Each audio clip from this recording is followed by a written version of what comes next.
That way, then I'll get it on our website for her, and she said she'd like to watch it and do the minutes for us. Well, that's dedication. Yes. Well, we'll get started. I know that Nancy's going to join us.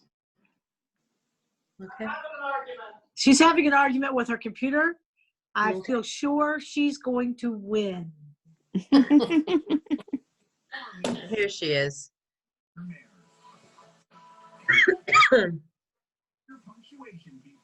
He's joining. Yay! There she is. Hi, Nancy. Hey. An argument with the computer. You won. I speak MS-DOS. So.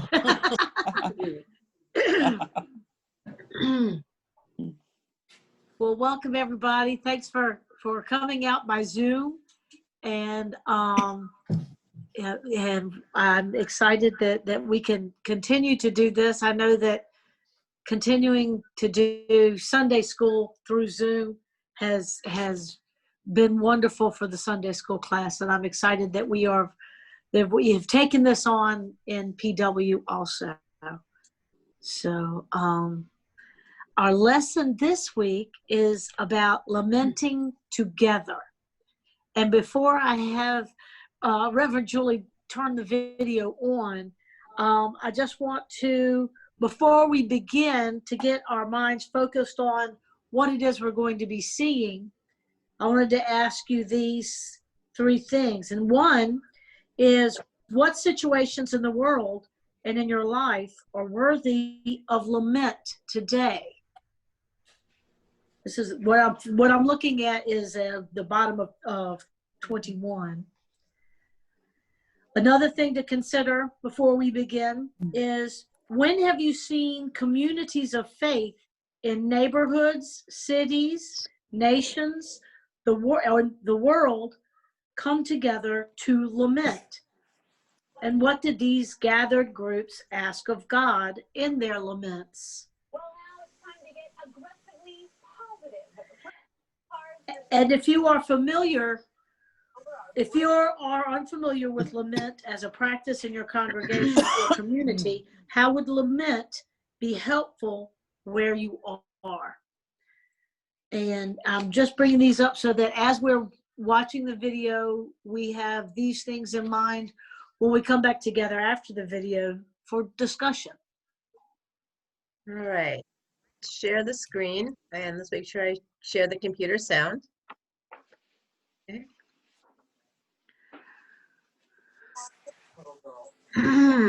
And we're going to lesson 3 or lesson 2. Come on, lesson 2. To stay calm and feel secure. And when COVID came along, Ashlyn's mom, Crystal, struggled to find the popular pasta her daughter expected until Okay. posted by the local. Why don't we all mute ourselves so we can watch the. Good idea. We talked about the fact that the heart of lament is feeling an absence of God. And it was phrased mostly as an individual thing. But the truth is, individuals lament and communities lament. So here in lesson 2, we're looking at the communal aspect of lament. Now, one of the most wonderful things about the Christian faith is that it's lived out in community. And one of the most stressful things about the Christian faith is that it's lived out in community. Both of them are true statements. We'll start with the wonderful. My maternal grandparents were married in 1924. My granddaddy died in 1982, leaving my grandmother alone. Believe it or not, my grandmother did not know how to drive a car. Granddaddy did the grocery shopping, and he was a big favorite of all the clerks at the local sunflower store. He did the banking, he ran the errands, he drove her to the beauty parlor every week so that she could get her hair done. He was a Presbyterian minister, and they met when he came as the new young, just a year out of seminary preacher to the little country church that her family literally helped build. So he was, for much of her adult life, the preacher she heard regularly. After he died, she told me that going to church was hard for her. Sitting in church was hard for her. You or people you know may have similar stories. There's that one hymn that you just can't sing because the last time you sang it was at a funeral, and now you just can't get the words out around that lump in your throat. Maybe there are times you skip worship because you just can't listen to a particular passage of Scripture because of how it was misused against you in the past. Or maybe you just stop going to church at all because you can't continue to pretend your life is perfect. And as far as you can tell, everyone else at church has a perfect life. At the conclusion of the intro to Lesson 1, I mentioned that we'd think about how we do ministry with folks who feel God is absent. When I was in seminary, and granted it was several decades ago, I heard a report about people who leave the PCUSA. I assumed they did some kind of panel or interview or survey with people identified as having previously worshiped with a PCUSA congregation. At the time, the majority of people who stopped attending PCUSA congregations, they didn't go anywhere else. They didn't join another congregation or another denomination. They just stopped going to church at all. I've been haunted by that idea for decades, but I've seen it happen with my friends. They just stop going. Have we not shown them the presence of God in the body of Christ well enough that if they're not part of it, they miss it? Have we not been real enough in how we see the world and engage it in worship? Have they been hurting and we missed all the signs and didn't offer our voice to speak on their behalf? If you can, go back through your congregation's worship bulletins for the last 6 months or year. How many times did your corporate worship speak the language of lament? Are we missing an opportunity for ministry by focusing relentlessly on happy things? The wonderful thing about life in community is that when pain is so intense that it destroys a person's ability to speak, the community of faith is there to speak for that person. Lament is not just an individual prayer. It can also be the prayer of a community. Lesson 2 explores the possibility for lamenting together.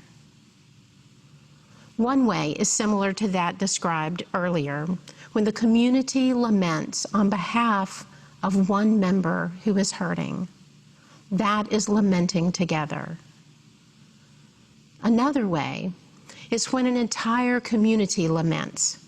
That's the situation in Psalm 137, the main text for this lesson. The community speaks, well, sings really, since this is a psalm. They sing with one voice, describing to God the issue that has brought them to the point of lament. Everyone is in accord. Everyone calls on God to act. It is a loud communal lament. They want God to act on a situation, on people outside their community. They are captives in Babylon, and they call on God to change that situation. You can imagine the Babylonians might not have been especially pleased with this particular song. It was essentially a protest song calling out to God, calling on God to do something. Think about the other protest songs that you know. Every generation has their own. Do those protest songs have elements that are comparable to prayers of lament? One of the most wonderful things about the Christian faith is that it is lived in community. But one of the most stressful things about the Christian faith is that it is lived out in community. There is a third approach to lamenting together that we cover in this lesson. To be honest, it's wonderful too, but it's harder. It's harder because it requires us to work together to discover if there is a common lament under our differing viewpoints. It's so much easier when everyone just agrees, isn't it? But if you can't speak any other truth about life in the year 2020, you should be able to speak the truth that people are divided. Divided because of politics, divided because of religion, divided because of economics. I can't imagine anyone really sees America right now as one nation under, maybe especially, can't see it as one nation under God. Should we work to get past the contemporary practice of demonizing people on the other side of an issue and try to find common ground, try to find a common lament? In the Practicing Lament section of this lesson, I suggest writing a communal lament with a group of people that you know. Have conversation and write a lament that incorporates the voice of everyone in the group. I think that's a start. But in the last section of the lesson, where we turn toward the hope we have in Jesus Christ, the suggestion pushes a little more. I think it has to push if it's going to be true hope and not just some pie in the sky by and by. In this section, you're invited to seek out someone who holds a different viewpoint than you on a subject of your choosing. Do you know people who have a different point of view from your own? If you don't, who can you call? Who can you get in touch with to help you find such a person? When you've found them, have a conversation with them and see if you can find a common lament around the issue that you have differing viewpoints on. It's hard. I know it's hard. But I think it's what we have to do to be faithful followers of Jesus Christ. I'm firmly in the camp with Augustine and Wesley and all the other theologians who remind us that separation in the body of Christ isn't a failure of doctrine. It's a failure of love. Our unity should be found in Jesus Christ. And I'll say it again, I know it's hard. Interestingly, one of the elements of lament that is more often absent in communal laments than in individual laments is the statement of assurance that comes at the end of the lament. Why do you think that is? Why is an individual in Scripture more likely than a group of people to feel assured that God has heard their lament? That lack of assurance means the community is just going to have to wait and see. Wait and see what God does. How good do you think we're going to be at waiting and seeing?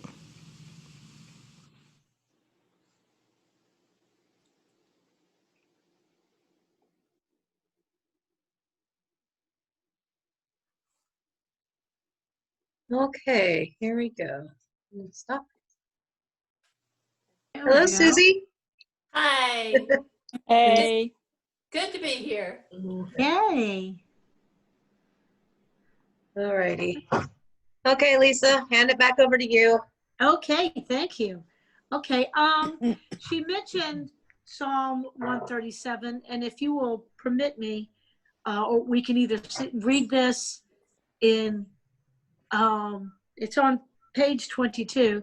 We can round robin this like we've done in the past, or if somebody wants to volunteer for some reading and read maybe 3 at a time.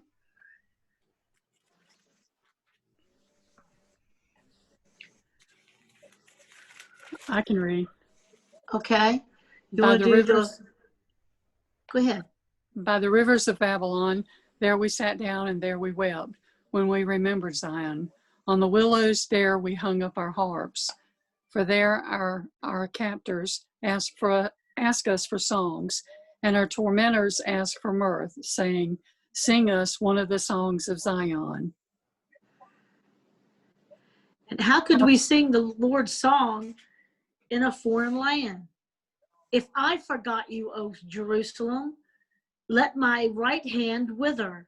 Let my tongue cling to the roof of my mouth. If I do not remember you, if I do not set Jerusalem above my highest joy. Remember, O Lord, against the Edomites, the day of Jerusalem's fall, how they said, tear it down down to its foundations. O daughter Babylon, you devastator, happy shall they be who pay you back what you have done to us. Happy shall they be who take your little ones and dash them against the rock.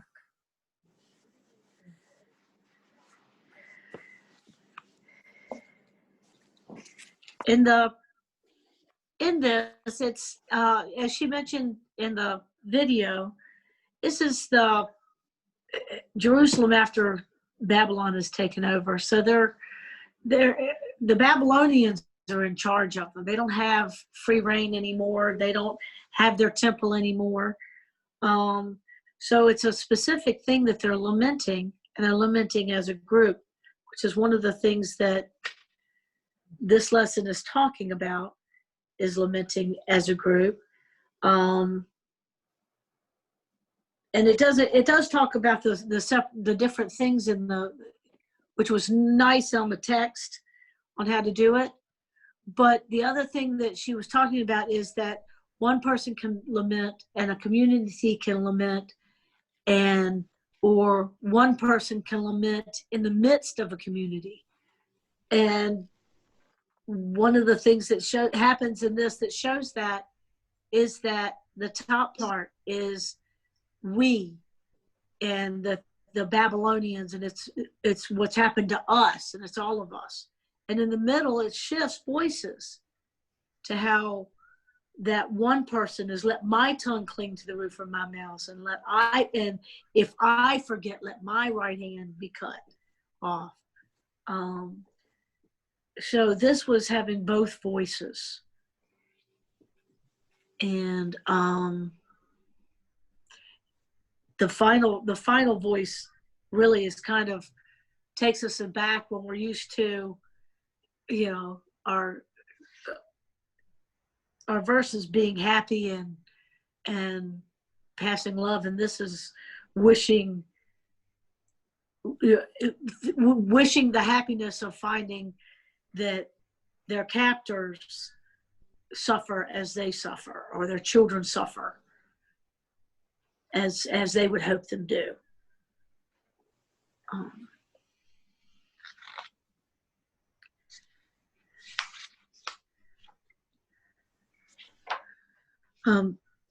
What I asked at the beginning was if anyone would like to share, has there ever been a situation in the world and in your life that are worthy of lament today? And we got a lot going on.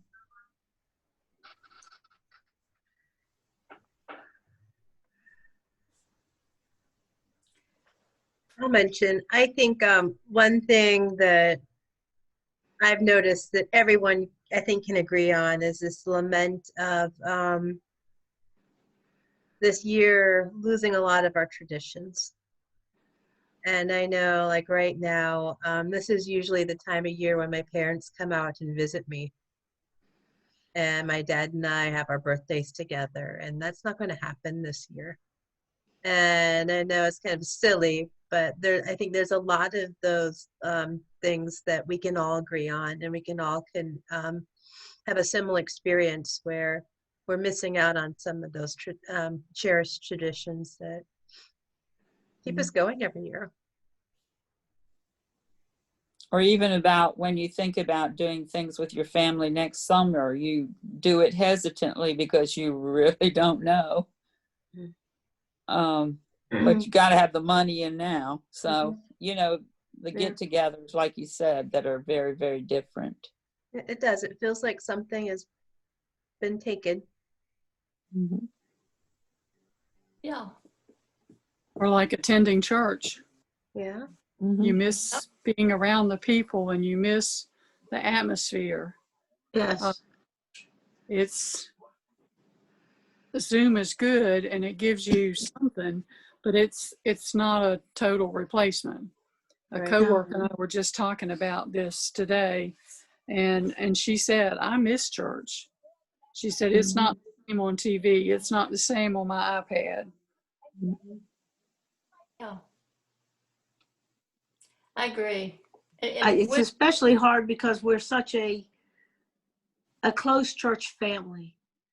It's especially hard when, you know, we've spent so many Sundays together and things during the week, and we've been so much a part of each other's lives through this very active church family. And now to protect our church family and the people we love the most, we have to remove ourselves from the people we love the most. And that's hard. It is hard. We were away this week and had a wonderful time in the mountains, and being able to get out and walk in the hike in the mountains.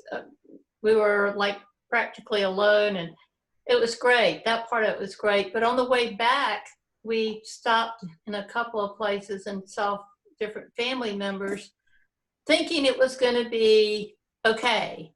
And, you know, eating outside and being able to visit safely. And we came away thinking it really wasn't what we thought it was going to be. And part of it was because of some rain, and we were forced to be inside. And going into winter, I'm, you know, thinking this is really going to be difficult because we can't be outside. We can't, you know, and I don't know what we're going to do. And I guess I'm just really lamenting the loss of those relationships as well as the church relationships, because we're going to be going into colder weather, and may not be able to be worshiping on the lawn. Not sure what we're going to do. And it is very, very difficult. And I, you know, thinking about Christmas and families, and it's not going to be the same for us anyway. No. And we're all in that kind of situation. And I don't know, it's a big lament for, I think, all of us. But, yeah. Not only that, I think we have to guard against depression, because I know myself, I sit here and I'll get up and walk around, or I try to take a walk on the days it's not raining, but it doesn't seem like my getting up and going is as much as it used to, of course. And it's just somewhat boring, even though I could be cleaning and I could be doing other things, but I'm not. And I think we have to really guard against that. I see Jane laughing there. I am. Because I can put off cleaning. Oh, me too. That's the problem. Okay, you can throw all of our depression. We have that in common. But it is good. It is good to get up and get outside and get fresh air as much as you can during the day, and doing everything that we need to stay healthy. And when we do feel like it's too much, not to be afraid to ask for help too. Mm-hmm. I know for myself, after I got sick this summer, I went to see my doctor, And, she prescribed me an anti-anxiety med because a lot of the stuff that just dealing with getting better and everything else in this world has made it very hard to sleep and focus. And I think it's okay to do these things. We have to realize we're not we're not bulletproof. And I was raised where you stay strong and you power through things. And I reached a point this summer where I couldn't. Probably for the first time ever where I couldn't. And that was like a personal limit. It's like I was stronger than this. I'm not. I think we all learn a lot about ourselves. Yeah. That's okay. We have to keep each other cheered up. Yep. And that's why we have things like this, even if it doesn't feel as personal. It's something though. Yes, it is.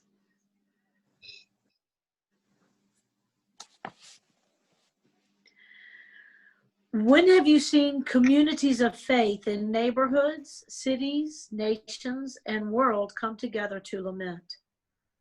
And what did these gathered groups ask of God in their laments?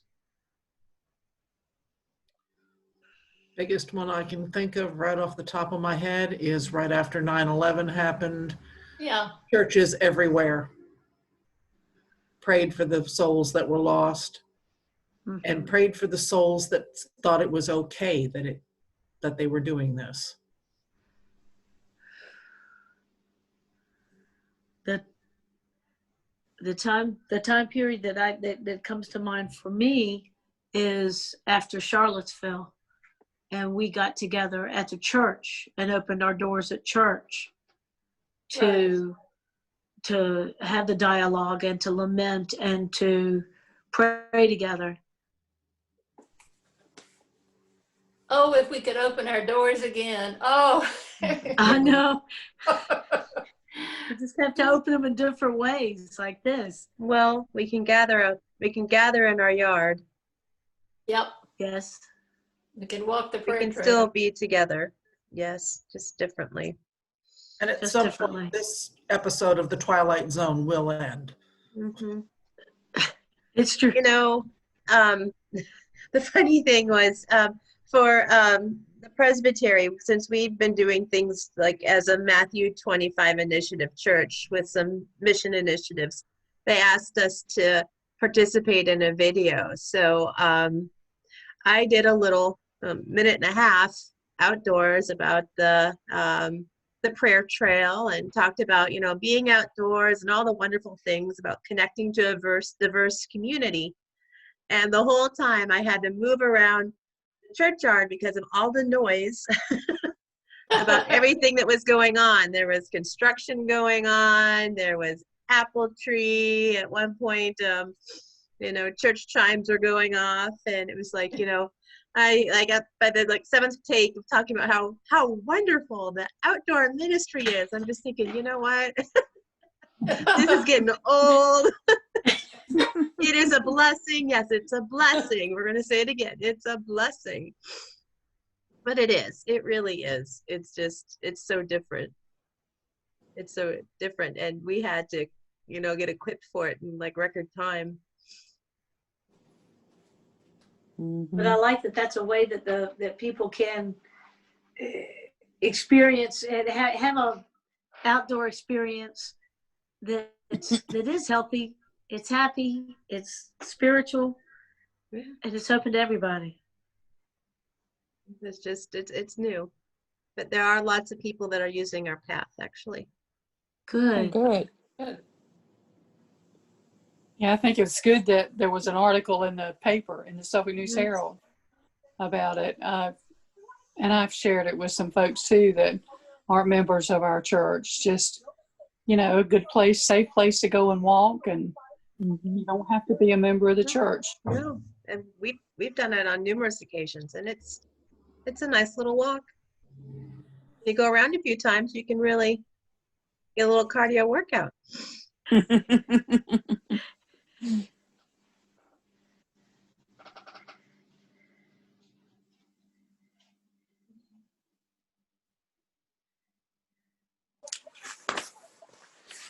Okay. I kind of forgot to do the opening prayer. So maybe I could do the opening and the closing prayer on this together, since they're both good. Let me find them.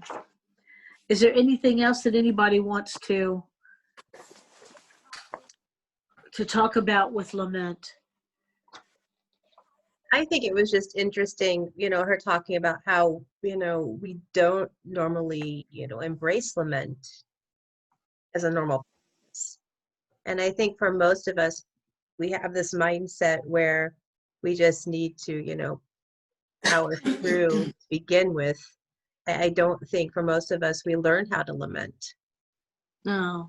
I don't, it's one of those things where we don't have classes on how do you lament. We don't do it. And I think in some traditions, the idea of crying out to God or questioning anything would be taboo. So the idea of really engaging God in the relationship and giving your heart to God is something I think we all need to practice. One of the things that the text talked about with lament, that lamenting as a community, even if it's just the one person that's saying the lament and the community is lamenting together, that the process of lamenting is also voicing to the others in that community what it is we're here lamenting. This is why we're lamenting, Lord. This is what we're asking you, Lord, to look at what's going on in our world and to help us to do this, and asking specifically what it is we want of God in this. But by lamenting together and coming together with a communal lament, it is stating it out there. It's putting it out there so that anybody that's hearing the lament knows what this group is heartbroken, is lamenting about. Mm-hmm. I do think it was also good her explaining like the third option where you can have a shared lament where you may not see eye to eye, but you share each other's brokenness. And I think that's something that, especially in this currently, with everything going on, there may be a whole handful of reasons why people need to lament. But we can all, respect that we're all dealing with levels of brokenness in our lives, possibly in our households, as we struggle through all this. Absolutely.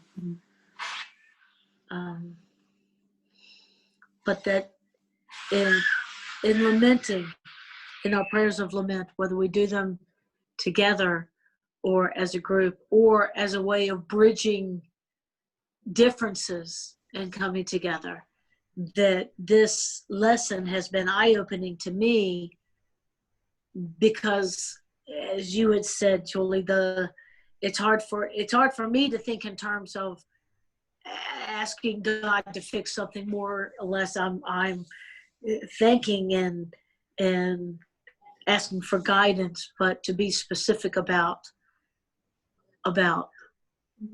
what it is that I'm lamenting, that I'm worried, that I'm upset about, and asking God to act. It's not my comfort zone.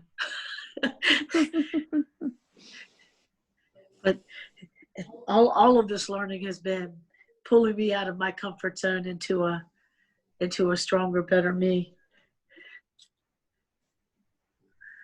I don't think we tend to think of lamenting as a group.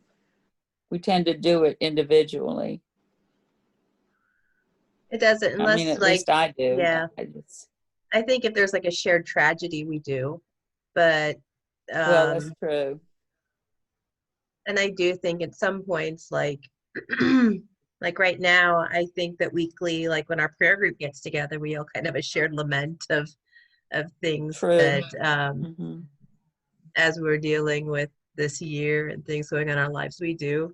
to a certain extent. We could definitely lament together over the COVID. Yes. That's something And what we've all everybody is lost. experiencing everywhere. Yes. Connection of people. But it's like the thing says, you can lament as a community, and you can also lament as an individual within a community. Mm-hmm. That yes, we do lament individually, but even as a community, but we can be as an individual inside the community lamenting, like us missing being together.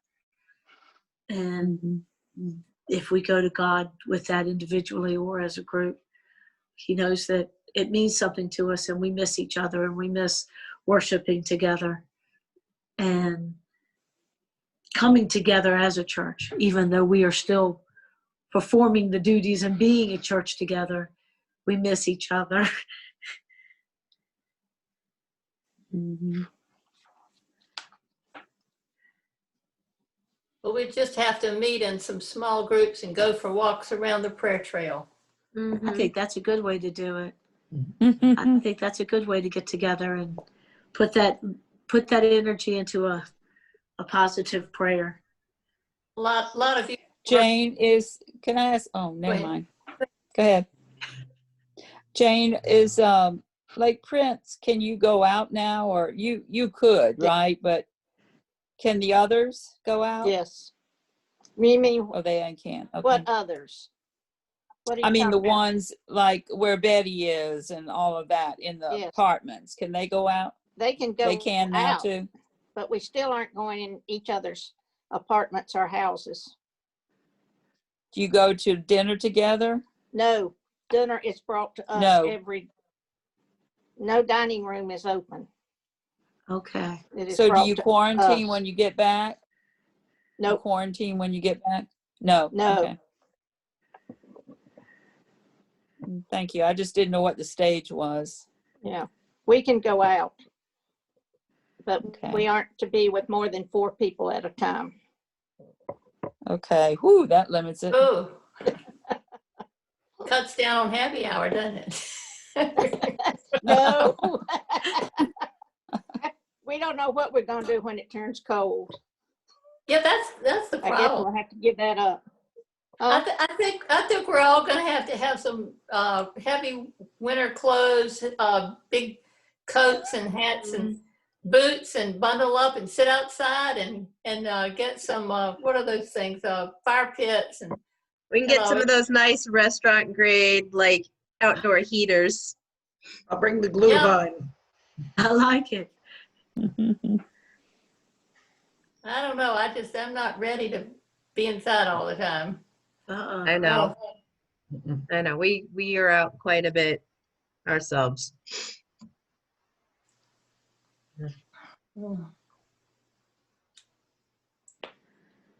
Okay. I'm going to go ahead and do the closing prayer, and then we could talk about other stuff that we do usually do. And so if we'll go to Lord, we're grateful, Holy God, that you give. May we be knit together, bear one another's burdens, and express our shared sorrow in shared lament, remembering that we are not alone. Amen. Amen. Thank you, Lisa. Thank you. Thank you. I think the timing of this lesson is these lessons is really good, given the impact of all that we're dealing with globally. So,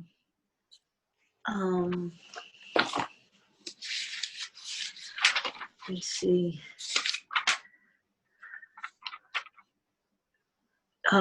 Is there anybody that would like to volunteer to do November 9th's lesson? As you see, they're very easy to do, and there's the movie that helps to introduce it, the video that helps to introduce it.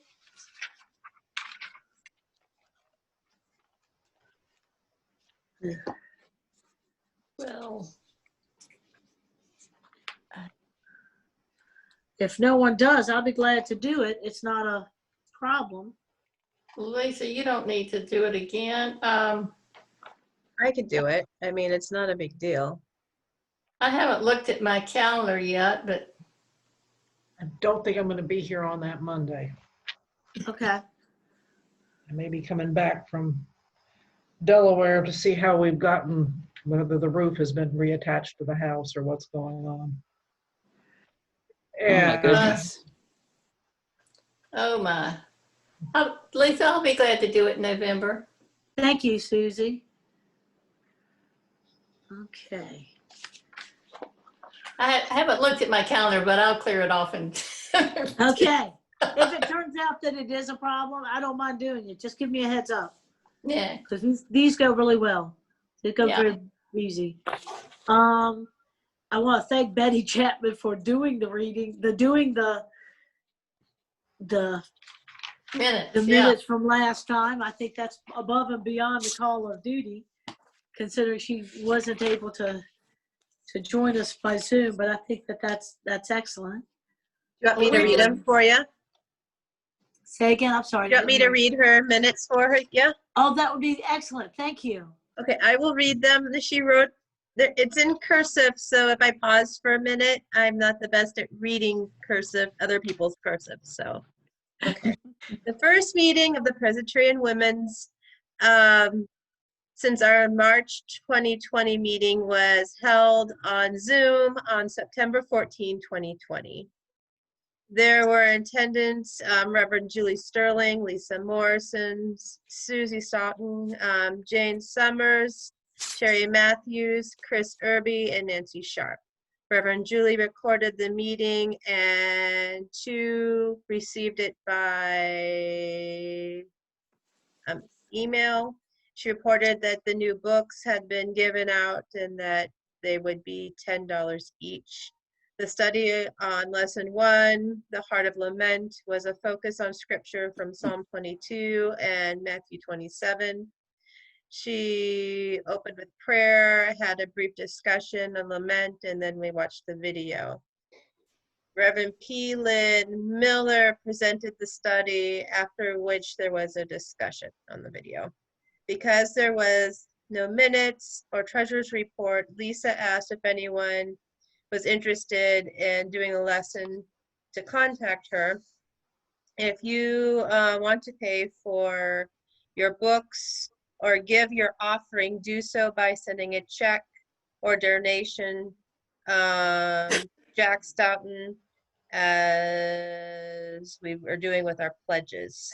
Closed in prayer, Betty Chapman, Secretary. Yay. Yay, Betty. Thank you. Thank you, Betty. Julie. Good Yay. job. Yeah. Yay! And she's going to keep doing that. So, Wow. no, I just think it's neat that we can be connected even when people are not here on Zoom. But we yes, appreciate Betty's work yes. there. So basically, Definitely. I'm recording right now. It will, I'll put it on the cloud and then get it onto YouTube, and then Laura will attach it on Wednesday to our church website. Fantastic. Thank Very you good. very much. Technology we wouldn't have if we didn't have this pandemic. So we've come out of our comfort zones, but we're still doing. Technology we never knew we needed. We never used it. It was there. We didn't need it. Now we're using it. Oh, what we've missed. Okay. Nancy Sharp, any news on newborns in need? I have a newsletter that I think what I'm going to do is send out to the ladies who get permission from Deborah Williams to do that, and then forward it to everybody so they can read it and see what the news is, if it's okay with Deborah for me to do that. Oh, very good. Fabulous. So, I think we put the email address for Newborns Indeed in the last church newsletter. So if you want to look online, they have, I think, each chapter and their information.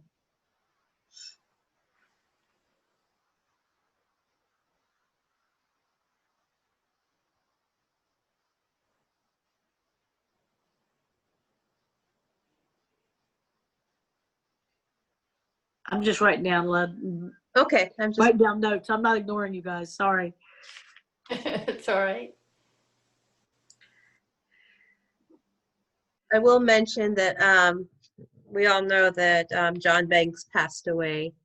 I did talk to their family on Saturday night and then Sunday morning, and I haven't really heard anything about if they've decided on anything yet. You guys might know more than I do. When I talked to them, late that evening, you could just tell they're really tired. And then on Sunday morning, I talked to Deborah for a very short time and told her that we are there if there's anything they needed, but they really hadn't talked about any plans. I know what Deborah told me today, but I would probably say it's not official. She just said that I think at this point they were planning on having just a family service out at the Veterans Cemetery. Mm-hmm. But that's what they wanted because of COVID, and she didn't feel like her mom needed to be around a whole lot of people and visiting and that kind of thing. And also, but it seems like the veterans need to give them a date and a time, because I guess they're real specific about that. So that's very unofficial, but I think that's why nobody's heard. I just happened to call them. So don't quote me. Yeah. Well, and it's just with COVID, everything's crazy. And I know with the veterans, I mean, it's hard enough as it is with the veteran cemetery sometimes, and getting a date, let alone with COVID. I think there are certain regulations right now that go a little long, go further beyond what goes on our just in the secular, or maybe not secular, but our regular cemeteries. Plus, they're so busy. They do sometimes 6 to 10 funerals a day. Wow. Really? Wow. I had no idea.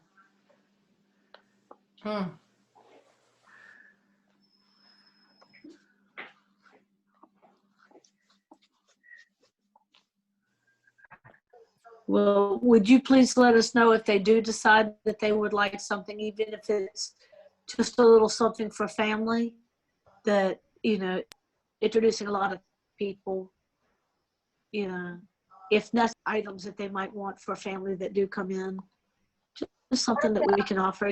It's hard not being able to do the receptions when we lose somebody. What about taking food to the house? I asked her about that, and Jean said right now, no, Deborah said right now that her dad was the one that really enjoyed the food. I really enjoyed a lot of food. So they always bought a lot for him, but that she thought they were going to be eating less. And I asked her if we could bring some food as a group. And she said, no, not right now. I said, well, please let us know when we can do that. I'm glad you put it as a when, not if. Thank you. Yeah. Right. Well, I think if they have family coming at a certain point, they might need some. Sure. Right. So I think it's all on, I got the impression it was on hold for right now. Okay. Is that fair, Julie, to say? I think they're exhausted, like she said. They're And just tired. they've been, it's been, well, think about years of him just in and out of the hospital, in and out, and then everything. It's a lot. And with COVID, it's even more. And they have to be very careful for Jean. And it's very easy when you're grieving to, start letting people into that, boundaries you'd normally have to keep people safe. Because we want to hug and hold and handshake. Right. If you've been to a funeral lately, it's not easy to social distance. You can't. No. You can't. And so just don't take it personally. They're probably just doing the best they can right now. Maybe I told her that all the PAC calls had gone out and that we were all keeping them in our prayers. And she said, we'll keep that up. And that was Jean Yeah. and Deborah. So I think if someone keeps in contact with Deborah all the time and occasionally calls Jean, she said, thank you for calling. But Nancy said, you said that they were kind of, what were they doing with the calls? Kind of Screening them. That's what Screening. Thad told me when he called. Those of you that don't know, Thaddeus called me, when was it, Saturday night, I guess it was. They had not been able to put their hands on Julie's phone number and asked if I would call her to let her know that John had passed away. And I said, I'll be glad to. So I called Julie, and he had told me that they were screening calls that were coming in, but if she wanted to call, it was okay. Yeah. So they are considering, if they don't answer the phone, it's not necessarily that they're not there, but Jean could be resting, or Deborah could be resting, or they just need some quiet time or whatever. So they felt like that was the best way they could handle things for right now. So yeah. I think Jean would just appreciate your cards. Yeah. I think that would, and I think that maybe after a while, maybe even after the service and so forth, maybe we could do something like a Zoom call for Jean from us so that she could see us and we could talk to her. I don't know whether Zoom or FaceTime or something. I think Deborah probably could arrange that. Oh, yeah. But I think if Jean could, Jean is such a people person, and she wants to hug and everything, and she'd like to be able to see us. And if it's not safe, then maybe we can do something like call her on a Zoom call, and after a little while, when things are a little bit less crazy. Well, that's why I thought she'd be someone who might appreciate like this meeting that we're having right now and being part of the study once, she's feeling more up to it, that she'd enjoy the interaction and the study. How many children are there? Five.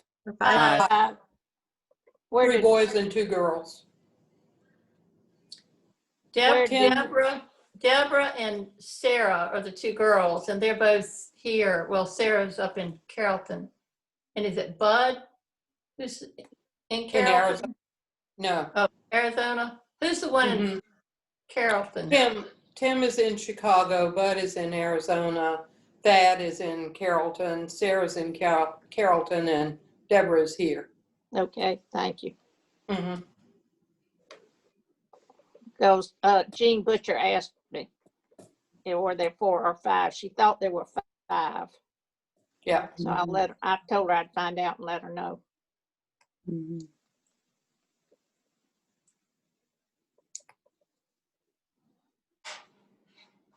I would let you all know too, Susie Pyland is having some digestive issues that she had a CAT scan on last week and was supposed to go to the doctor today to talk with him about that. She had taken some medicine that really just tore her up. So anyway, you might keep her in your prayers.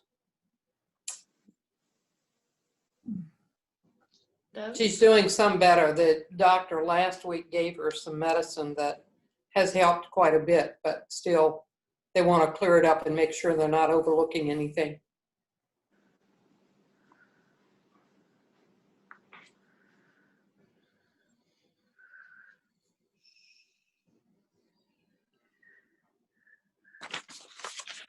Is there anybody else that we need to keep in our prayers?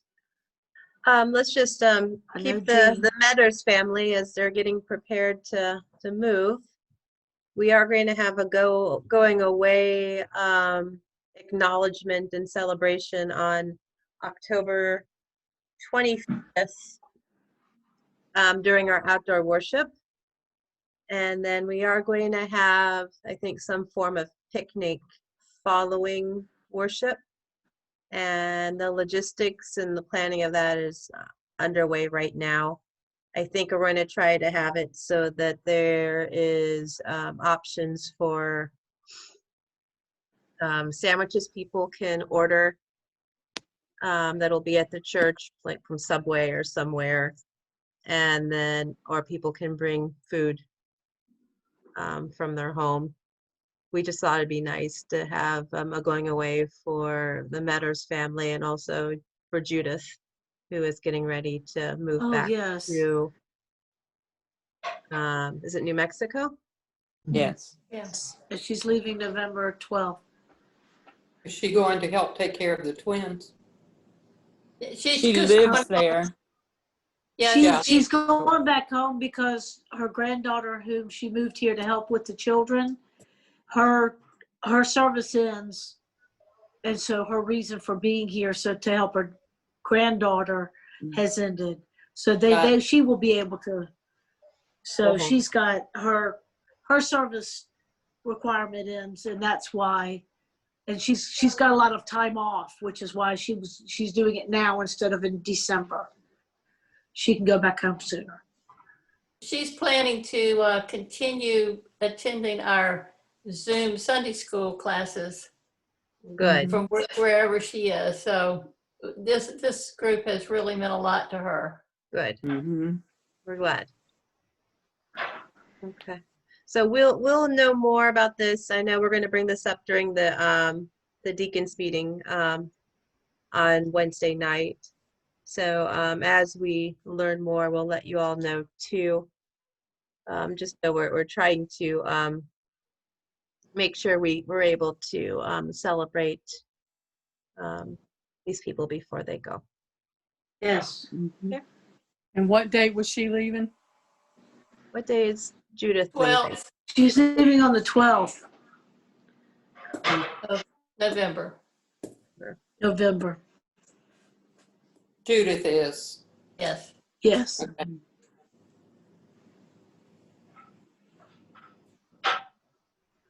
We were even discussing time differences and how early that whether it would be too early for her to come. No, I could do this. So we were discussing it all during Sunday I think school. she's been getting up early with a little boy and the Yeah. little girl, hasn't she? Yeah, I think so. Yeah. Anyone else think of anybody or anything we're overlooking? We'll continue to pray for Diane Stewart McKenzie. Yes. And also for Cliff. He's had some health issues recently. And who else? How's Maxine doing, Lisa? She seems to be okay. She's got furnace guy has torn up her basement, trying to put in a new furnace. So if she's doing as well as she can with craziness happening in her house, that she doesn't do well with craziness happening in her house. So, but When is it that craziness doesn't happen in her house? Yes. good point. Lisa? Sorry. Absolutely good point. Sorry. Lisa, do you know how Tosh and Mickey are doing? I'm not sure because Lael has moved out, so I haven't talked to Yes. either one of them for a while. Every now and then I hear from Mickey, but no, I haven't heard from that group since the last time I saw them was when we went and got the last of Lael's stuff out of the apartment. Okay, so I'm just wondering if they were okay. I was going to give them a call, but I didn't know if you knew anything. No, not anything new. Okay. Alrighty. Do you want the treasurer's report when you finish with the prayers? Sure, I think that'd be good. I don't want to Jane, did intrude you on have the a prayers. question? How are Tim's mother and father? They're doing better. Mhm. The last I heard Good. that his dad's temperature had gone down and it stayed normal.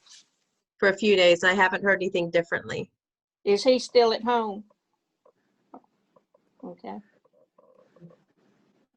So Tim's mother's a nurse, so she was able to monitor both of their Okay. health and be in contact with their doctor.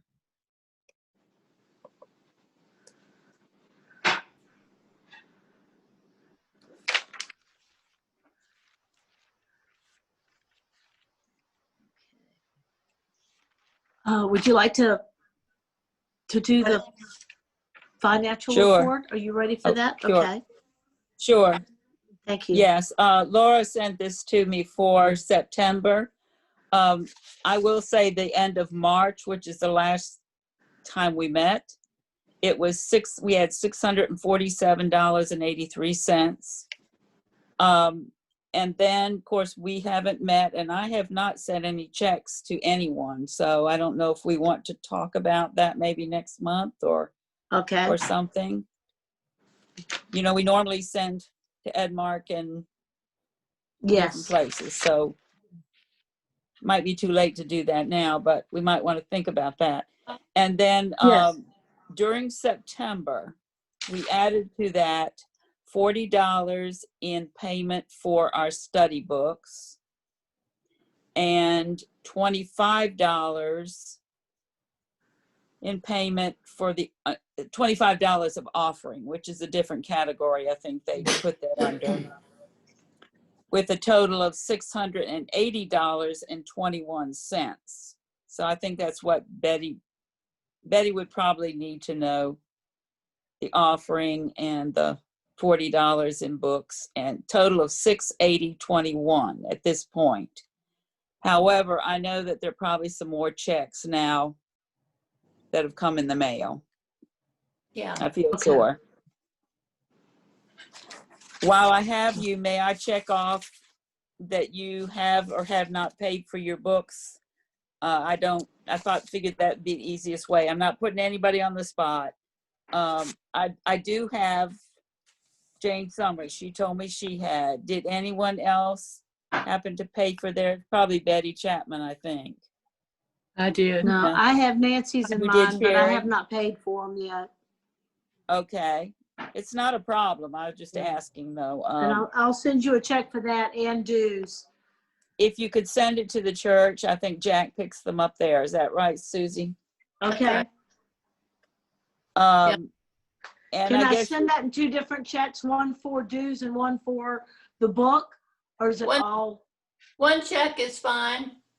Okay, If you just write in the memo line, PW book plus offering, he knows the book is $10. Okay, Okay. that's great. That's great. I think I had paid for mine, Nancy, but I'll have to go back and look. And I think I have, but it may be one of those in the mail. It could be too. I didn't. Don got the mail while Jack was gone, but I didn't look through it. So, you can, and you said Sherry Matthews. I got you. Okay. Thank you very much. And I'll just get a kind of a recording from Jack if I can, Yeah. Susie, after he finishes all Okay. that stuff. Thank you all. okay. We got some money in Yes, there. we do. And You need to do something with. we can. We will. We will. Okay. I'd like to Does share. anybody have any new business they'd like to bring up? I'd like to share something about Edmark. Okay. I had an email today from Addie Clemens, who does the coordination on fundraising and whatever. They're not doing family adoptions this year for Christmas. They're asking, because of COVID, they're asking if people can just do group toy drives or group fundraisers for money, either family, friends, whatever. They are putting together a list of toys or whatever that are most popular that they will go through and match with some of their families. but it's just something to think about that this year it's hard for them too. Plus they've not been able to do their fundraisers that they normally do to raise money. So they're looking for, of course, money donations, toys. They're already advertising for Thanksgiving dinners and Christmas dinners, and just donating food goods or whatever. But I'll just let you keep that in mind when you think about Edmark. Okay, Thank you, thank you, Sherry. Sherry. That, Yeah. You know, it's tough. Everybody's got problems, so we really, I think since we haven't sent them anything yet this year, we could probably consider that, and also we should talk with Nancy Cisco about the Compassionate Outreach usually does the Edmark Family. Christmas families and everything, but we can certainly help with that. mhm. I can Right. pass the email that I got on to her too, in case she hasn't seen anything yet. That'd be good. Yeah. Because the first email, because we sponsored a family at work last year, I guess is why I get these emails. And it was kind of vague, and I was wondering how they're doing the family Christmas. So I just emailed Addie and asked her, are they still doing the adopt a family, or how's it working for this Christmas? And that's when she sent the response back that they're not actually putting out a family list or whatever. They're just they're putting together just a general list of overall wants for the whole Edmark group, and then they will match it with their families. And we Okay. might- I think the best thing we could do is send the money, right? Probably. But we Especially could since even, we've already designated that we wanted to do that. We already designated that that's a group we wanted to do before things came to a screeching halt in March. We had already agreed that, so right. I'm okay And we with can us coming up with also, an amount. you know, as a church, we could also, if we wanted to, have like a drop-off station and have like a certain day where people in the community want to bring stuff for Edmark or raise funds for That's a them. good one, good Where thing. people could just like a drive-through and stop and drop things off at the church. That's a form of a fundraiser. Is that something we could use the marquee to advertise? We could.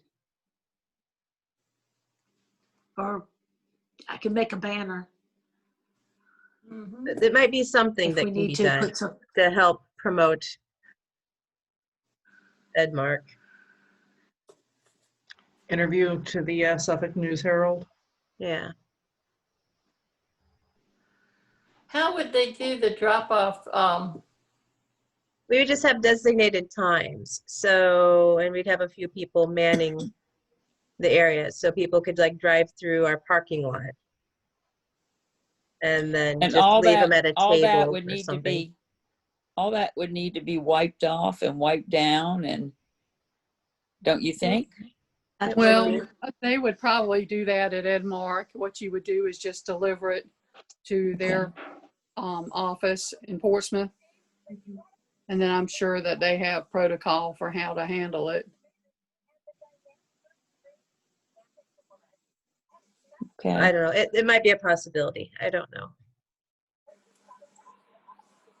I'll see after Thursday. I'll see if I can get the list of what they're looking for. But I just wanted to put in that, you know, I know money would not be turned down. They Yeah, would Right. be using the money. money's always good. If they needed food, if they needed toys, or they needed something for a family, they had the means to go and get it. Right. I was going to say, I think that's probably better, because with them just saying this is general what we need, they might get 15 of one thing and none of the other. And if they've got the money to fill in where they need, then like you said, Sherry, whether it's food or whether it's a particular toy or clothes or whatever the need might be. So, And it might be able to get that money to spread a little further Right. too. Okay. Well, we meet again November the 9th, so I'll try to have more information and get it to you before then, so then we can decide what we want to do for Edmark. That's a good way to do it, because then we'll have time to get them stuff before Thanksgiving and before Christmas, and so that they have it to do with what they can. And since the deacons and session meetings are coming up, those of you involved with that can mention it and see Yeah. what we would do, since it would be different from church this year anyway. We're not going Right. to have the little family tags to pull and go and buy for. Right. Right. And if we get it out to the congregation and let them know that it's not something that we're doing it that, we're not doing it that way, but that if they want to make a donation to go towards Edmark, that we're collecting that in lieu of the family gifts that we did in the past, so that they know something is being done for Edmark as a congregation.